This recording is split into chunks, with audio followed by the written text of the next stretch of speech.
amigos republicanos y republicanas. Como siempre, hoy empezando la semana, hoy lunes 20 de enero, tenemos un programa sumamente interesante donde tendremos la oportunidad no solamente de informarnos, como siempre, como están acostumbrados en la República Radio, a recibir informaciones del acontecer cotidiano de la República Dominicana, sino que también vamos a analizar en compañía de un gran amigo, experto en el tema de geopolítica y sobre todo de Medio Oriente. Estaremos conversando en el día de hoy con el economista, especialista en estos temas de Medio Oriente, Olanjoy Golívar. Es que el hombre tiene una mezcla que huele y se siente a Medio Oriente. Entonces estaremos conversando con él sobre un tema que está en el tapete, que sigue estando en el tapete, y estamos refiriéndonos a este conflicto que se ha desatado entre Irán y Estados Unidos, que para muchos especialistas es la entrada o la posible entrada a un conflicto regional que se puede extender durante todo este año 2020. Veremos si realmente eso es así cuando estemos analizando este punto de vista con nuestro estimado amigo Olanjoy. Así que continuamos y seguimos con la programación de la República Radio. Continuamos haciendo La República. José Luis Morillo da una mirada al panorama internacional, del otro lado del charco. Bueno, señores, el tema esperado aquí con nuestro hermano Olanjoy. Vamos a tocar un poquito todo el tema que tiene que ver con Medio Oriente, pero específicamente nos vamos a quedar en el conflicto que se ha ido generando entre Irán y Estados Unidos.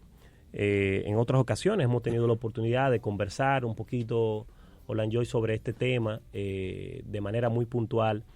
Incluso en la última ocasión que estuvimos conversando, decíamos que el conflicto quizás no iba a terminar en una guerra o una tercera guerra mundial, como muchos analistas ya estaban predicando, ¿no? Y bueno, pues damos algunos datos de por qué no se analizaba un poquito, pero hoy vamos a profundizar un poco más sobre esto. Sí, esta es una versión muy especial, claro, realmente. Muy especial. Y vamos a decir por qué realmente no se visualiza ese conflicto a largo plazo. Y ahí me gustaría un poquito que demos esta continuidad, ¿no? a esta segunda parte, ya con un mayor nivel de profundidad, que tú puedas decirme cuáles aspectos te hacen llegar a la conclusión de que este conflicto no se va a extender más allá, que no sea de este tipo de intercambio que hemos visto, en los últimos días, donde Irán ha bombardeado algunas bases militares. Estados Unidos, por ejemplo, terminó eliminando a uno de los generales más importantes de Irán. Y bueno, algunas de las amenazas diplomáticas que se han hecho, que hemos visto a través de los medios de comunicación. Sí, antes de entrar en eso, decirle a los radioescuchas que deseo dividir esto en dos partes, dentro del poquito tiempo que nos queda, obviamente. La primera parte de todas es hacer una pequeña introspectiva o introducción acerca del Islam, porque he escuchado a algunos analistas decir como que el Islam chií o el suní tienen algo que ver con relación a las posiciones que toma cada cual, Irán, Arabia Saudita, Estados Unidos. Y bueno, en la segunda parte sí, entonces, desde este primer enfoque, ya que todos estemos edificados con esta primera lección, podremos entender entonces lo venidero, lo que sucedió y lo que podría estar pasando en estos momentos. Bueno, pues entremos entonces al mundo árabe y veamos, por ejemplo, dos cosas importantes ahí y que es bueno para las personas que nos escuchan. Uno. ¿Cuál es la diferencia entre chiíes y suníes? Muy bien. Interesante pregunta que tú haces. Antes que nada, yo quiero comentar aquí que el Islam nació como una sola religión, realmente, y en términos actuales la división entre Shia y Sunni, que son los grupos mayoritarios, ya después de ahí se desprenden todos los grupos o los subgrupos se desprenden de estos dos, que estas son dos ramas principales, Pero hay que decir una cosa, el Islam fue un solo hasta el tiempo del profeta Mahoma, luego del tiempo de él también. ¿Dónde es que vienen a ser el Islam Shi'i como teología en sí? Vienen a ser luego del imperio safávida, donde un kurdo, inclusive, fue que sembró las raíces de lo que era el sufismo safávida. El sufismo es una rama dentro del sunismo que tiende a utilizar bastantes metáforas para referirse a cosas, o sea, lo hace muy místico el Islam en ese sentido, ¿no? Son de los que si alguno han visto algún documental de Medio Oriente, verán algunos hombres dando vueltas con un gorro largo, esos son sufíes. ¿Qué pasó? Durante todo el tiempo del Islam y todas las dinastías que pasaron, la Umayya, Abbasid y todas, hasta que llegó la Safávida, estas no tenían ninguna diferencia. El Shia simplemente era una facción política, pero no había ninguna diferencia. Todos rezaban 5 veces al día, hacían el Ramadán, iban a la Mecca. O sea, no tenían ninguna diferencia. Pero dentro de esta etapa, en el Imperio Safávida, 1501 hasta el 1700 y algo, es que empiezan a incluirles cuestiones místicas y cambiar la lógica. Entonces, el problema viene a nivel teológico porque el Islam dice que no hay más Dios que un solo Dios, la ilaha illallah, y dice Muhammadun Rasulullah, no hay más profetas que después que que es el profeta Mahoma, que es su último mensajero. Entonces, ¿qué pasa? Que los safávidas comenzaron a incluirle, no, Ali, que era el yerno y primo del profeta, está divinamente guiado. Y luego de él los 2 imames están divinamente guiados, porque los 2 imames simplemente servían como una facción político-religiosa, como una guía, porque antes no existía esa, o no existe todavía dentro del Islam en sí, una división entre política y religión. Más bien simplemente una persona que está trabajando al frente, ese se llama imam o sheikh, y ahí entonces se coloca. Ahí es que empiezan a hacer eso. Y de ahí es que viene la diferencia teológica, porque para los sunitas, que siguen la sunna, y para algunos shia, repelen esta ideología de que Ali, Hussein y cualquier otro de sus descendientes sean divinamente guiados. Entonces, en resumidas cuentas, es que la lucha actual entre Irán y Arabia Saudita, o el Islam Shi'i y el Islam Suní, es una lucha teológica, que son adversas. Unos dicen que ya no son musulmanes, los otros dicen que siguen siendo musulmanes, aunque existen grupos dentro del Shia que son totalmente cercanos a los sunitas en cuanto a creencia, o aqida, como le llaman en el Islam. Ahí hay una paradita interesante, porque ya, por lo menos tú estás explicando el elemento histórico de cómo se dieron... El elemento histórico, político y religioso. Exactamente, de cómo se dio esta división, pero importante. Tú acabas de decir algo aquí que me parece que es bueno que tú lo puedas aclarar. La última parte. Tú dices que hay chiíes que tienen una cercanía con algunos suníes. O sea, ¿a qué tú te refieres, por ejemplo? ¿Cuáles son esos chiíes que, por ejemplo, que tienen...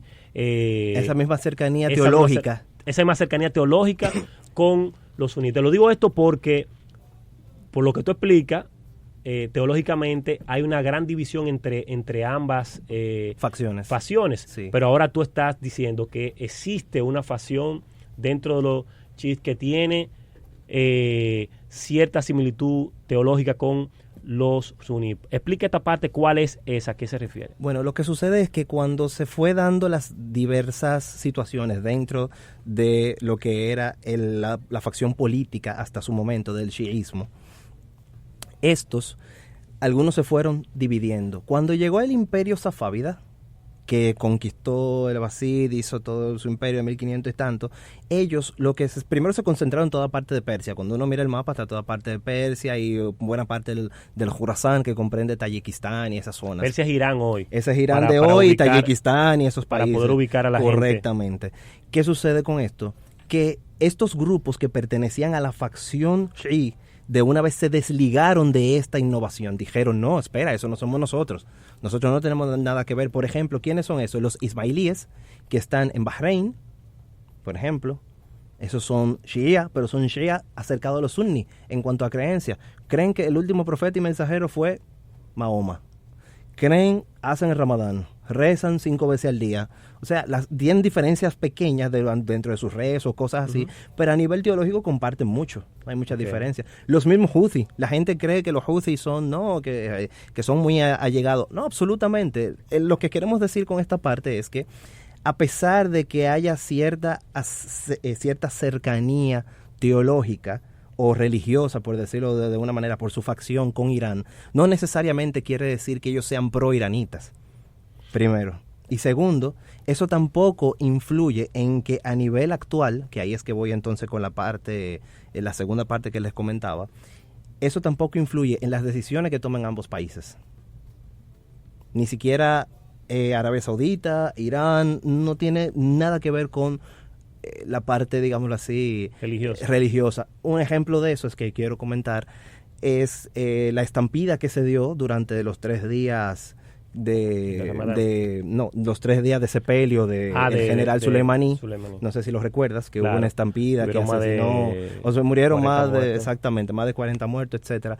Escuché un analista decir que esto era porque su teología les decía que morir con él era como llegar al cielo o algo por el estilo. No, está totalmente errado, está desviando. Porque primero que nada era una calle muy angosta. Imagínate pasar por la calle El Conde, más de 3.000 personas al mismo tiempo, todas dirección hacia el Parque Colón. Obviamente que van a haber heridos, va a haber personas que se mueran, quizás no todo el mundo camina con la misma forma, es una calle muy angosta, muy estrecha. O sea que en ese sentido ya esta parte era la principal que hay que tener en consideración. Entonces, nacido este conflicto, es que las potencias, como bien comentábamos un día, tienen su influencia y atacan estas partes dentro de lo que es la situación actual. Pero ¿qué pasa? Voy a hablar rapidito de Irán, lo que ha venido siendo en los próximos 2 o 3 minutos. Para hacerle un recuento entonces, ya teniendo la teología, claro, ¿verdad? Estamos edificados, ¿no? Ok. Para hacer un recuento, nosotros tenemos que el Shah llega por primera vez, 1900 y algo, o antes del 20 por ahí, era muy joven, lo sacaron, vino entonces un primer ministro, y al primer ministro lo sacan, vuelve el Shah. Pero el Shah que vuelve, Reza Pahlavi, es totalmente autoritario. ¿Qué sucede? Los iraníes no estaban acostumbrados en aquella época a esta situación. En Qom, que entre paréntesis, le dicen ciudad sagrada porque es la ciudad donde se concentra la mayor parte de teólogos del chiismo actual en Irán. Por eso es que le llaman ciudad sagrada. Entonces, en Qom estaba el ayatollah Khomeini, y este ayatollah se encargaba de predicar en contra de las políticas del Shah. Primero, la apertura hacia Occidente, porque él consideraba que era una afrenta hacia los intereses nacionales, venderle todo, principalmente el petróleo. El problema viene por la nacionalización de las cosas, o la privatización más bien. Eso te iba a decir, porque pasó al revés. Cuando se da la revolución islámica, lo que hace es que devuelve, por ejemplo, se nacionaliza la industria petrolera. Cogiendo por ahí, entonces, al darse cuenta el Shah que este señor tenía mucha influencia a nivel de la sociedad, lo destierra hacia Irak. En Irak, entonces, Saddam Hussein, un sunita, que en su gabinete habían chiita, alawita, kurdo, etcétera. No hay que olvidar eso, porque a veces se olvida, ¿no? Y se cree que era una lucha entre suní y shia. No, nunca ha sido una lucha tal, es una lucha política, geopolíticamente, nada más. No hay nada ahí en serio en esta parte. ¿Qué resultó? Que Hussein, con mucha alegría, lo recibe, porque es una persona muy educada, el Khomeini, y era muy intelectual en aquel tiempo, muy respetado tanto dentro del mundo musulmán y chií como del suní. Pues resulta que el Shah, teniéndolo tan cerca, dice, no, mándamelo más lejos. Y lo mandó a Francia. Empiezan las revueltas, 1978, 79, y la situación se le complica. Se reúnen, esto es bueno aclararlo y recordarle a muchos de nosotros, se reunieron en una llamada la Cumbre de Guadalupe, lo que era el primer ministro de Alemania, lo que era Jimmy Carter, el presidente francés y no recuerdo quién otro era que estaba ahí, pero se reúnen en la isla de Guadalupe para determinar qué podría hacerse en Irán para que mantuviese esa armonía y defendiese los intereses de Occidente. ¿A quién mandaron? Oh, sorpresa, mandaron al Ayatollah Khomeini. Y al mandar al Ayatollah pensando y defenestrando entonces a Mohammad Reza Pahlavi, quiere decir que no fue simplemente la revolución, fue que simplemente la situación se le salió de las manos al Shah, no pudo controlar su sociedad por las rebeliones que había. El único hombre clave que podía apaciguar para Occidente era el Ayatollah, pues lo enviaron hacia allá. Pero el Ayatollah venía con su extremismo religioso en manos. Cuando llega, entonces comienza a instaurar, pero tampoco tenía el poder. Inclusive se dicen los expertos que la toma de rehenes en la embajada estadounidense ni siquiera fue planeada por él. Fueron el grupo de estudiantes que se abalanzaron hacia la embajada. Entonces, de ahí en adelante es que ha venido surgiendo la dicotomía y la situación de conflicto entre lo que es Irán actual y lo que es Estados Unidos. Volviendo al tema local ahora, volviendo al tema actual, en resumidas cuentas tenemos qué fue lo que pasó. Ya había mencionado anteriormente cuáles fueron las causas. Ahora voy a mencionar las intríngulis que había de esto. Importante mencionar que tanto el general Soleimani como el Muhandis eran expertos y tenían buenos lazos de negociación con el gobierno estadounidense. Por eso es que lo asesinan tan fácilmente, porque él iba a negociar. Inclusive hoy la NBC, si no me equivoco, un momentico por favor, la NBC, si no me equivoco, había mencionado que Trump había plasmado ya la idea de que había que eliminar a este general. Pero se le dio la coyuntura que se le dio y entonces salieron fácilmente de este general. Y en términos geopolíticos, ¿qué significa eso en la actualidad? Primero que nada, esto le da una garantía al mismo Israel de que se pueda reorganizar, porque es bueno recordar, y para los que no conocen, al-Muhandis era el encargado de tanto Hamas en Palestina como lo que era Hezbollah en Líbano. En Líbano. Entonces, él era el brazo que trabajaba esta parte. Y Soleimani era el que se encargaba básicamente de hacer la geoestrategia del terreno, tanto en Irak como en Siria. Él se encontraba en Siria al momento antes de viajar a Irak, que lo asesinasen. Y él iba a negociar porque Trump le pidió al primer ministro iraquí que viniese él a negociar para poder llegar a un acuerdo y que los manifestantes dejasen la embajada. Sucede esa situación. ¿Qué ha pasado en Irán y en Medio Oriente en la actualidad? Nosotros tenemos que Irán tuvo que apaciguarse. Primero que nada, le asesinaron a su estratega número 1. Y eso está más que claro, que fíjense, inclusive asesinaron a 176 personas. O sea, lo dejó acéfalos a nivel de geoestrategia. Segundo, les ha dado una situación eso le ha levantado una situación interna que el régimen tiene que concentrarse primero en resolver esa situación. Porque lo que parecía estar al lado de pedir la venganza del asesinato de este general pasó a ser lo contrario, al gobierno iraní estar alegando durante 3 días que ellos no fueron los que tumbaron el avión. Lo que pasa es que ellos no querían dar al mundo a demostrar que ellos estaban totalmente acéfalos y que por una mala coordinación por esa situación, que ellos habían entrado en este error gravísimo, donde mataron inclusive a más de 25 iraníes que tenían nacionalidad canadiense. O sea, es algo interesante en esta parte. Y todo eso que tiene que ver. Primero que nada, si la dislocación geoestratégica de Irán a lo interno y a lo externo le permite a los aliados de Estados Unidos, entiéndase, el mismo Israel, reorganizarse y tomar muy buenas posiciones para poder hacerle frente tanto a Hezbollah, que también está acéfalo. Fíjense que no han hecho ataques ni nada. Entonces, estamos diciendo que esto es una situación que se les va de las manos. Y por eso es que ustedes han visto que Irán ha echado hacia atrás y está no dispuesto a negociar del todo, pero sí está tratando de dar su parte. Al final, ¿qué podríamos analizar de aquí a futuro? yo voy a hablar de 3 meses o de 6 meses, porque hablar quizá del próximo año es un poco incierto, no sabemos qué vaya a suceder en la zona, pero en poco se podría decir que tanto el gobierno de Irán como el gobierno de Estados Unidos lograrán lo que sería quizá un acuerdo, o no tanto un acuerdo, pero si bien un alto a las paces, una tregua, ¿no? Por el momento, en lo que tanto se reorganiza Irán a lo interno. Esto hará que el precio del petróleo se mantenga estándar, ellos no van a tener ningún tipo de confrontación y no habrá una situación más grave, tanto porque ni Rusia ni China lo quieren, porque eso es un dato importante, ni Rusia ni China lo quieren, pero tampoco a Estados Unidos le conviene, por su propia situación actual.